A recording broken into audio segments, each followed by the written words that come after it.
It would be very easy for me to sit here and criticise the 12th series of Doctor Who, as it produced many of the same issues we saw in Series 11. But in making a video like that, I would just be repeating what I said last year, so instead, I'm going to try and look at the show's improvements, because I believe no matter what Chris Chibnall says about avoiding social media and not reading reviews, that there is absolutely no way that he failed to notice the colossal wave of backlash from Series 11. He knew something had to be done. He knew that Doctor Who was dying, and he knew someone had to save it. Unfortunately, that someone was Chris Chibnall. This is how he responded. This is how Chibnall saved Doctor Who. Series 11 failed to utilise older villains and characters to remind fans that the Doctor was the Doctor. So for this series, Chibnall brought back the Master, the Jadoon, Zelin, as I swear I'd seen him somewhere else before, and of course, the Cybermen. And from set leaks and the reveal of the next episode title, the Daleks are also to make another return. Whilst on paper these returns already gave Series 12 the high ground over Series 11, the reality wasn't quite so pleasing.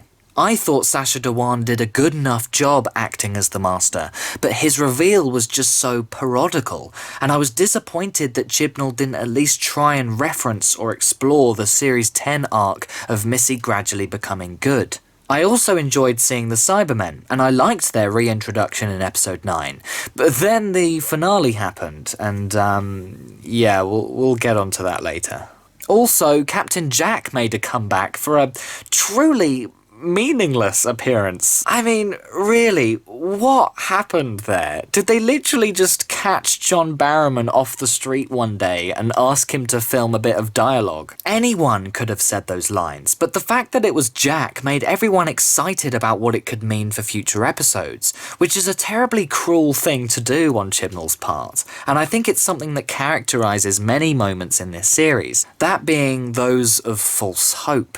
There were a handful of times where Chibnall missed these key opportunities for some decent plotlines. For example, when Jack dazzled onto screen, I thought it would be the indication for a Torchwood revamp of sorts, as that too was discarded alongside Unit in Spyfall. Theories also speculated that the Rachnos, or a sister species, would return, but they didn't. The Silurians could have made an appearance, perhaps even following on from where we last saw them in a Chibnall story, but they didn't. When the Orphan 55 promo pictures were released, I was among those who hoped that Graham was holding a Time Lord hypercube. I envisaged a story whereby an orphan Time Lord had escaped the Master's destruction of Gallifrey and sent a distress call for help, but no, that episode was really something else. And let's talk about Gallifrey, because ever since Hellbent, I've wanted a series based on Gallifrey. In fact, I think Series 10 would have been elevated considerably if instead of the vault being kept underground on Earth, it was on Gallifrey, so that the Doctor could both guard Missy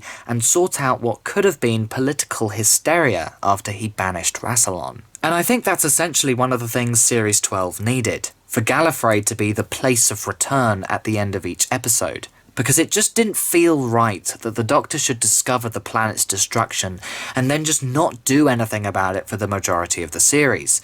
Just imagine how beneficial it would have been for the development of Whittaker's Doctor if there was at least one episode where she had to clamber through Gallifrey's ruins in despair, looking for any survivors or possible ways to rebuild her home. Jodie Whittaker did make an improvement in this series, but she isn't the Doctor, no matter how many times she says it. There were some moments, like in Series 11, where Whittaker showed these small glimpses of potential to shine. But unfortunately, Can You Hear Me aired, in which the writers put on a momentous cringe fest when the Doctor was talking to herself on her own, as well as giving an appalling response to Graham when he confided in her after having nightmares about his cancer coming back.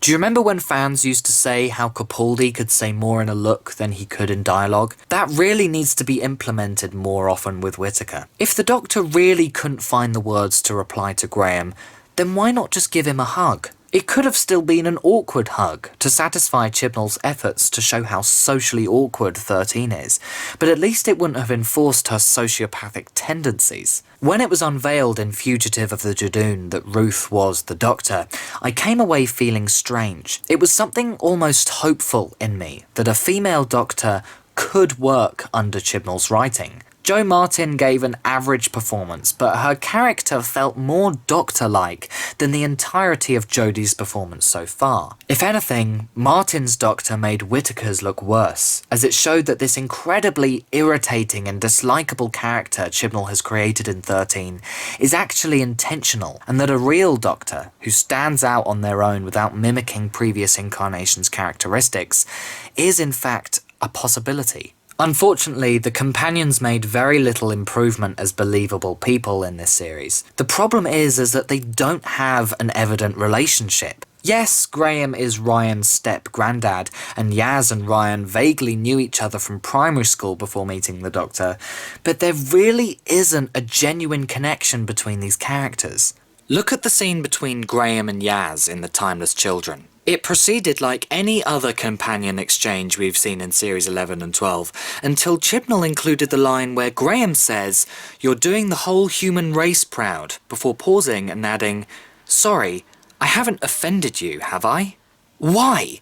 Why write that? What kind of convoluted agenda is ticking through Chibnall's mind in order for him to feel the need for a character to apologise to someone for remarking that they're doing the human race proud? Anyway, I actually thought that we might see a Ryan-Yaz romance develop from their conversation in Spyfall Part 1, and even though that's been done before in New Who, I don't think I would have cared, just as long as there's something interesting happening between these so-called friends that could evolve over the series. There doesn't seem to be a reason for them to be together, and the fact that they're all so optimistic and lack being forced to make sacrifices makes them utterly boring.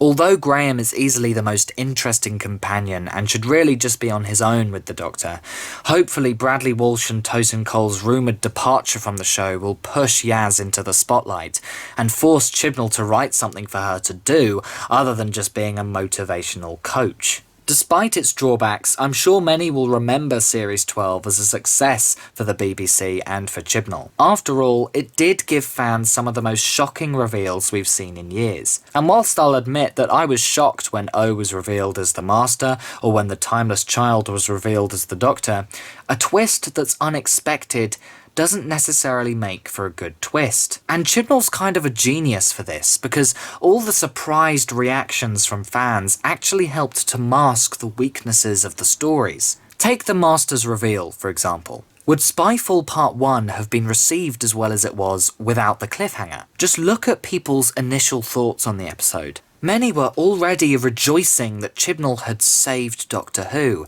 and that the show had returned to form. But would such quick judgments have still been made without the last 2 minutes of that episode? Without the ending, was it really that enjoyable? Regardless, is there even much point in criticising Doctor Who anymore? Don't forget, as Whittaker said, our opinions are pretty much irrelevant to her and Chibs now that the episodes have aired.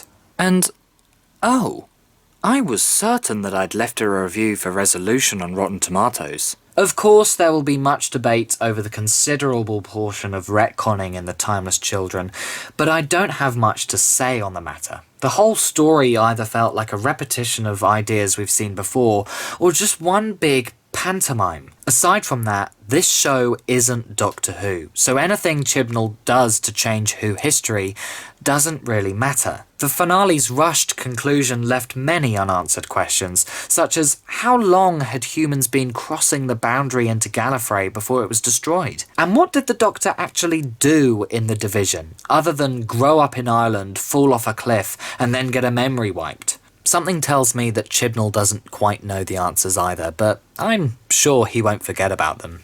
So how did Chibnall save Doctor Who? Well, he listened to the fans to a certain extent, and altered the show's format by just enough so that it could be considered an improvement. I undeniably disliked Series 12, but it boldly confronted the core foundations of the show in a way Series 11 could not have dreamed of doing.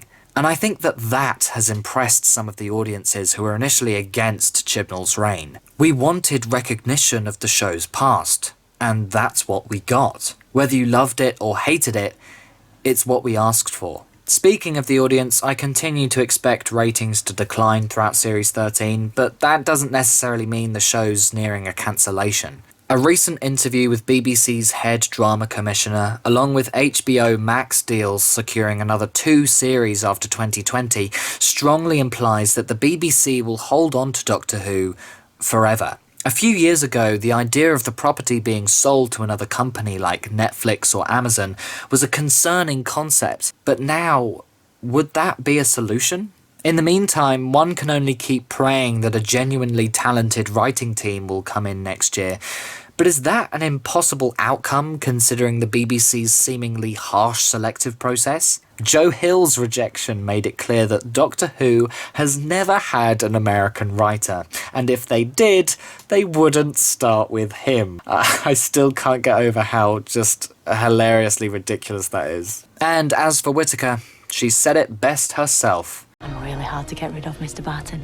And by the looks of things, she's not going anywhere anytime soon. As per tradition, she should be leaving at the end of the next series, but Chibnall and tradition haven't proven to be the strongest of couples, so I wouldn't be surprised if the Chibs and Jodie train is on the track for a few more years, or at least for as long as the supporters of this tenure can keep reminding everyone that 13 is the first female Doctor.